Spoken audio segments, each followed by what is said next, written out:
Plane कुर्ते के घेर पर आप भी ये डिज़ाइन तैयार कर सकते हो, वो भी बिना शोल्डरिंग आयरन को यूज़ किए। ये डिज़ाइन मैंने उषा जेनोम की वंडर स्टिच प्लस मशीन से तैयार किया है। इस डिज़ाइन को हम कैसे तैयार कर सकते हैं, डिज़ाइन बनाते समय हमें कौन सी बातों का ध्यान रखना चाहिए, किस तरीके का डिज़ाइन हम इस मशीन से तैयार कर सकते हैं, आपके सभी क्वेश्चन का आंसर आपको इस वीडियो में मिल जाएगा। तो वीडियो को आप लास्ट तक जरूर देखना, जिससे कि सभी डाउट आपके क्लियर हो जाएं। एम्ब्रॉयडरी करने से पहले मैंने इसकी डिज़ाइन को कुर्ते पे पेन और पेंसिल से ड्रॉ कर लिया है। इस डिज़ाइन को भी ड्रॉ करते समय हमें कुछ खास बातों का ध्यान रखना पड़ता है, जिसके लिए मैंने एक अलग से वीडियो तैयार की है। उसमें मैंने इस डिज़ाइन को पूरा बनाते हुए दिखाया है। इस वीडियो का लिंक मैं आपको नीचे डिस्क्रिप्शन में दे दूंगी, वहाँ से आप ये वीडियो ज़रूर देखना। इस कुर्ते का नेक डिज़ाइन भी मैंने एम्ब्रॉयडरी से तैयार किया है, इसका लिंक भी मैं आपको डिस्क्रिप्शन में दे दूंगी। तो अभी हम एम्ब्रॉयडरी करना शुरू करते हैं। तो सबसे पहले हम इस मार्क के साथ एक पैर का गैप देते हुए सिलाई लगाएंगे। जैसे हम सलवार के पोंचे बनाते समय एक पैर का गैप देते हुए सिलाई लगाते हैं, सेम उसी तरीके से हम यहाँ पे सिलाई लगाएंगे। बस फ़र्क इतना रहेगा कि ये सिलाई थोड़ी ब्रॉड होगी। एम्ब्रॉयडरी करने से पहले जो मेन काम है वो मशीन की सेटिंग का है, तो यहाँ से हम पहले सेटिंग कर लेते हैं। तो सी पैटर्न हम जिगजैग पैटर्न हम सिलेक्ट करेंगे, तो यहाँ से हम सी सिलेक्ट कर लेते हैं और इसके बाद हम लेंथ सिलेक्ट कर लेते हैं। जो टाँके की थिकनेस है वो हमें ज़्यादा चाहिए, मतलब बिल्कुल पास पास में हमें स्टिच चाहिए। तो इसके लिए हम जीरो से थोड़ा सा आगे इसे सेट कर लेते हैं। बिल्कुल जीरो नहीं करेंगे, इससे जो मशीन है वो एक ही जगह रुकी रहेगी, आगे नहीं बढ़ेगी।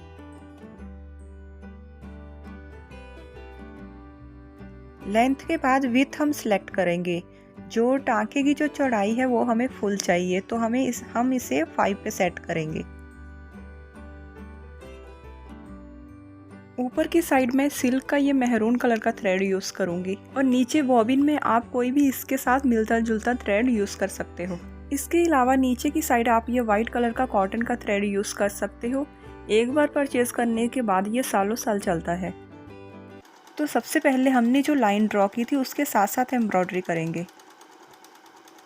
जैसे हम सिंपल सीधी सिलाई लगाते हैं, सेम उसी तरीके से हम ये लाइन के साथ साथ सीधी सिलाई लगाएंगे। मशीन की स्पीड को मैंने थोड़ा कम रखा है, जिससे कि आपको समझने में थोड़ी आसानी हो। एम्ब्रॉयडरी करने से पहले मैंने फ्यूजिंग पेपर इसके नीचे पेस्ट कर लिया था, जिससे कि फैब्रिक थोड़ा हार्ड हो जाता है और एम्ब्रॉयडरी करते समय फैब्रिक एक जगह इकट्ठा नहीं होता। इस मशीन में हम एम्ब्रॉयडरी के समय फ्रेम का यूज़ नहीं करते, इसलिए फ्यूजिंग पेपर लगाना बहुत ज़रूरी है। तो अभी मैंने वीडियो की स्पीड बढ़ा दी है, नहीं तो वीडियो बहुत लंबी हो जाएगी।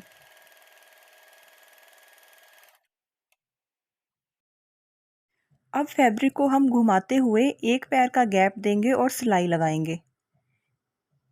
साइड का जो फैब्रिक है उसे हम धीरे से फोल्ड करते हुए मशीन के अंदर रखेंगे। तो एक सिलाई लगाने के बाद अब हम सेकंड सिलाई लगाएंगे। ये सिलाई मैंने जो पेंसिल का मार्क लगाया था साइड में, उसी मार्क के ऊपर लगाई है और जो चाक है वो हम यहाँ से अंदर की तरफ फोल्ड कर देंगे। और अब जो सेकंड सिलाई है वो हम यहाँ से इतना गैप, एक पैर का गैप रखते हुए लगाएंगे। जो इतना जो गैप है इसमें आएगा।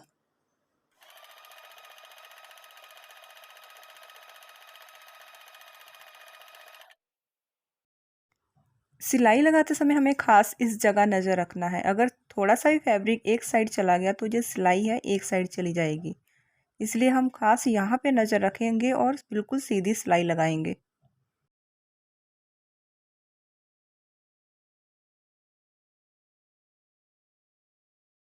तो इस सिलाई को हमने पैर को टच करते हुए लगाया है, तो ये बिल्कुल सीधी आई है। अब जो नेक्स्ट जो सिलाई हम लगाएंगे वो भी हम इसी तरीके से ही लगाएंगे।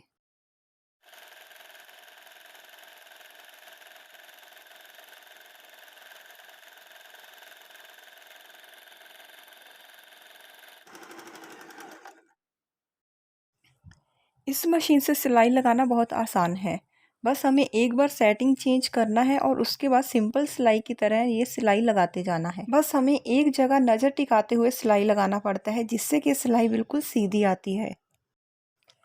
इस मशीन की ये खासियत है कि इसमें दांते लगे रहते हैं, जिसके कारण ये फैब्रिक को अपने आप आगे खींचती है, हमें फैब्रिक को खींचना नहीं पड़ता। पर जो दूसरी एम्ब्रॉयडरी मशीन या पीको मशीन रहती है जिससे हम एम्ब्रॉयडरी करते हैं, इसमें कढ़ाई करने से पहले हमें दांती निकालना पड़ता है, जिसके कारण फैब्रिक को हमें फ्रेम लगाने के बाद खुद आगे पीछे करना पड़ता है और बिना फ्रेम लगाए हम कढ़ाई बिल्कुल भी नहीं कर सकते। सीधी लाइंस कंप्लीट करने के बाद अब जो ऊपर तिरछी लाइन दी गई है, अब हम उसके अकॉर्डिंग सिलाई लगाएंगे। सिलाई लगाने से पहले ये कोशिश करें कि जिस साइड फैब्रिक ज़्यादा है वो मशीन के बाहर की साइड आए, तो इससे जो सिलाई लगाना है वो बहुत आसान हो जाता है।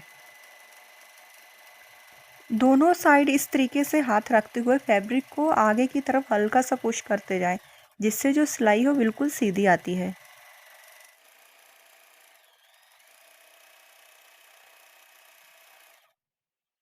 अब फैब्रिक को हम दोबारा घुमाते हुए एक पैर का गैप देते हुए सिलाई लगाएंगे, जैसे हमने पहले लगाई थी, और आप देखोगे कि छोटे छोटे बॉक्स तैयार हो जाएंगे।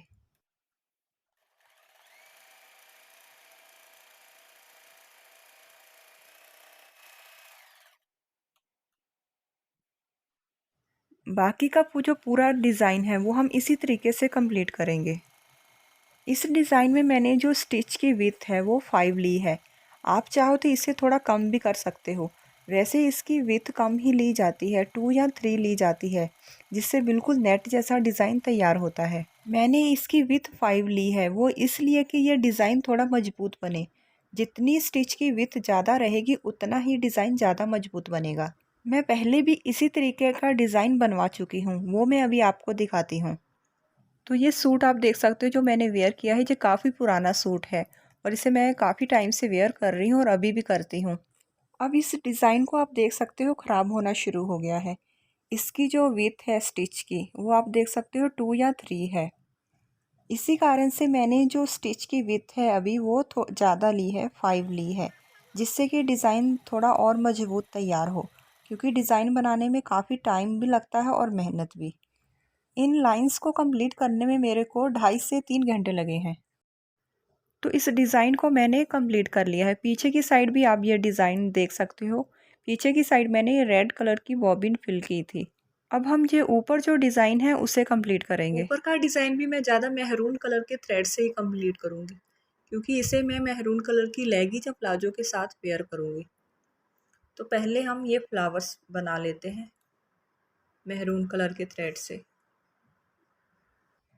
फ्लावर्स बनाने से पहले आप ये सेटिंग देख सकते हो, ये सेटिंग पहले की है, अभी मैंने उसे बिल्कुल भी चेंज नहीं किया है। सबसे पहले हमने जो पत्तियों को शेप दी है उसी शेप के अकॉर्डिंग हम फैब्रिक को घुमाते जाएंगे और आउटलाइन देते जाएंगे।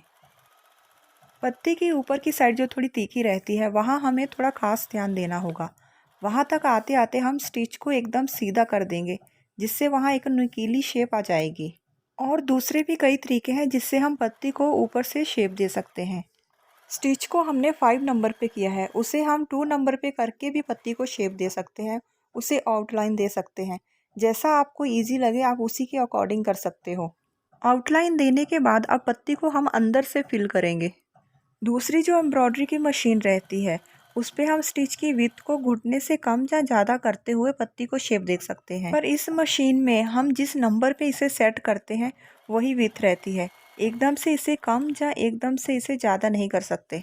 पर कोई भी डिज़ाइन बनाने से पहले उसे आप रफ फैब्रिक पर बनाकर ज़रूर देख लें। अब इसी तरीके से बाकी जो 2 पत्तियाँ बची हैं उसे भी हम आउटलाइन देते हुए बाद में अंदर से फिल करेंगे।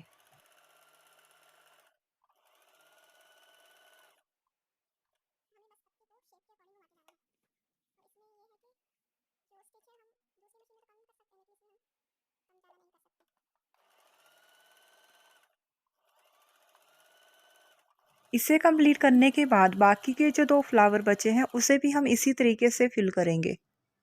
इन फ्लावर्स को कंप्लीट करने के बाद अब जो बीच में दूसरे डिज़ाइन के जो फ्लावर बचे हैं उसे मैं, ये पिंक कलर की शेड है मेरे पास सिल्क थ्रेड की, इससे मैं कंप्लीट करूँगी। इस फ्लावर को भी हम मार्क के साथ साथ घुमाते हुए आउटलाइन देंगे और फिर अंदर से इसे फिल करेंगे।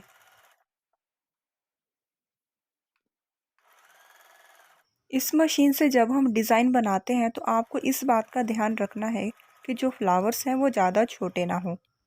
छोटे फ्लावर्स और बारीक डिज़ाइन इस मशीन से हम नहीं बना सकते। इस मशीन पे जो स्टिचेस दिए गए हैं वो स्टिचेस हम बहुत इजी बना सकते हैं। तो कोशिश करें कि जो डिज़ाइन है वो सीधी लाइन के हो और जो फ्लावर्स हैं थोड़े बड़े साइज़ के हों जो इजी बन जाएं। आप जब भी कोई डिज़ाइन बनाएं उसे पहले रफ़ फैब्रिक पे बनाकर देख लें।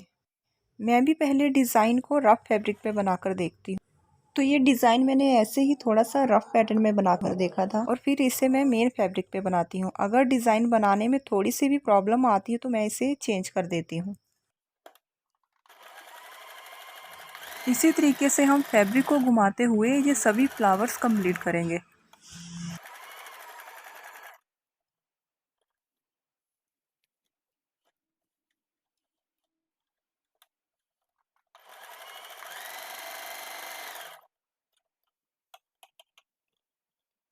तो दोनों टाइप के फ्लावर्स कंप्लीट करने के बाद अब हम ये ऊपर जो पत्तियाँ दी हैं उसे कंप्लीट करेंगे और इसके लिए मैं ये ग्रीन कलर का सिल्क का थ्रेड यूज़ करूँगी। इसे हम ऊपर से बनाना शुरू करेंगे तो आप देखोगे कि ऊपर से अपने आप ही तीखी शेप बन जाएगी। अब दोबारा हम फिर ऊपर से इसे बनाना शुरू करेंगे। इसे मैं थोड़ा अलग तरीके से बना रही हूँ। आप आउटलाइन देते हुए भी इसे बना सकते हो और इस तरीके से भी बना सकते हो। जो तरीका आपको इजी लगे उसी के अकॉर्डिंग आप डिज़ाइन कंप्लीट कर सकते हो।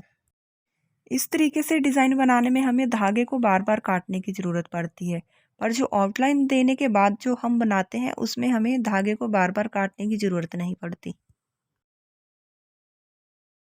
बाकी जो लीव्स हैं उसे भी हम इसी तरीके से कंप्लीट करेंगे।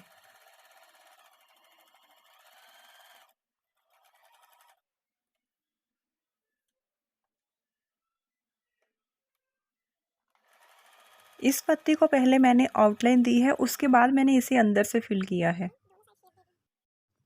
फ्लावर्स और लीव्स को कंप्लीट करने के बाद अब बाकी जो थोड़ा डिज़ाइन बचा है उसे हम सिल्वर कलर के थ्रेड से कंप्लीट करेंगे। फ्लावर्स के सेंटर में भी हम यही कलर फिल करेंगे और उसके बाद जो छोटी छोटी बेल बची हैं उसे भी हम इसी थ्रेड से बनाएंगे। इसके लिए सेटिंग को हम थोड़ा चेंज कर लेते हैं। यहाँ सी तो ऐसे ही रहेगा क्योंकि ये जिगजैग पैटर्न है और थिकनेस भी उतनी ही रहेगी। बस अब हम ये 5 की जगह इसे 2 पे कर लेते हैं।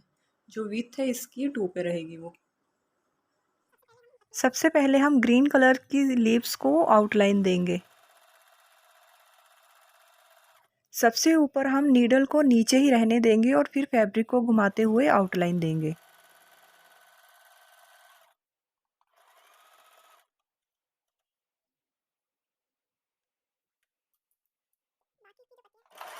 सभी लीव्स कंप्लीट करने के बाद अब हम बेल बनाना शुरू करेंगे। मार्क के अकॉर्डिंग हम फैब्रिक को राउंड शेप में घुमाते हुए सभी बेल बनाएंगे।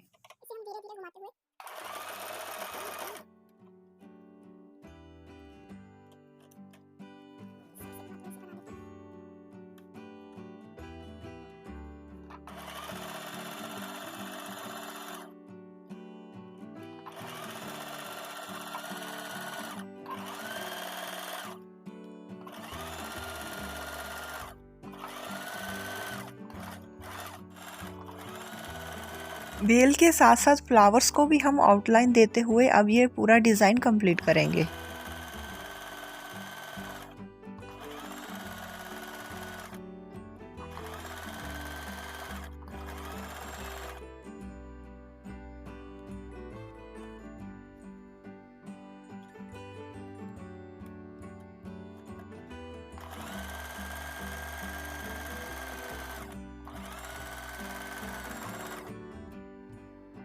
तो पूरे डिज़ाइन को मैंने कंप्लीट कर लिया है। बस अब इसमें एक काम और बचा है। जो हमने छोटे छोटे बॉक्स बनाए हैं उसमें अभी हम होल करेंगे।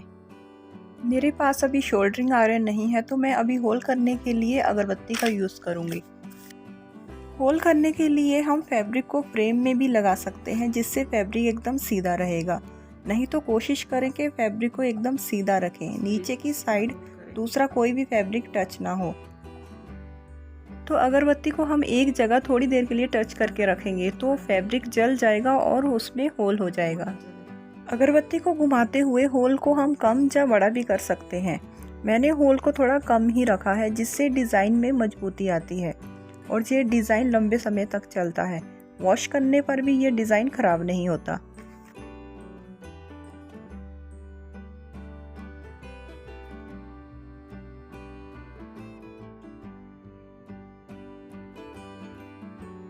तो धीरे धीरे हम इस पूरे डिज़ाइन को इसी तरीके से कंप्लीट करेंगे।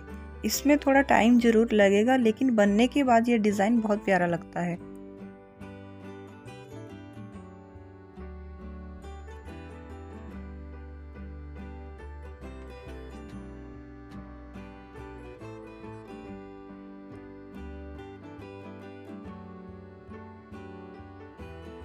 लगभग पूरा डिज़ाइन मैंने कंप्लीट कर लिया है, बस थोड़ा सा डिज़ाइन ये बचा है।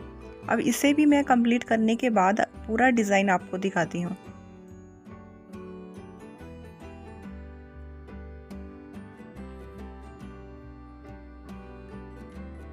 तो पूरे डिज़ाइन को मैंने कंप्लीट कर लिया है। अभी मैं पूरे कुर्ते को स्टिच करने के बाद और पहनने के बाद इसका फाइनल लुक आपको दिखाती हूँ। इस कुर्ते को आप किसी भी लूज़ या टाइट प्लाजो के साथ या फिर लेगी के साथ वेयर कर सकते हो।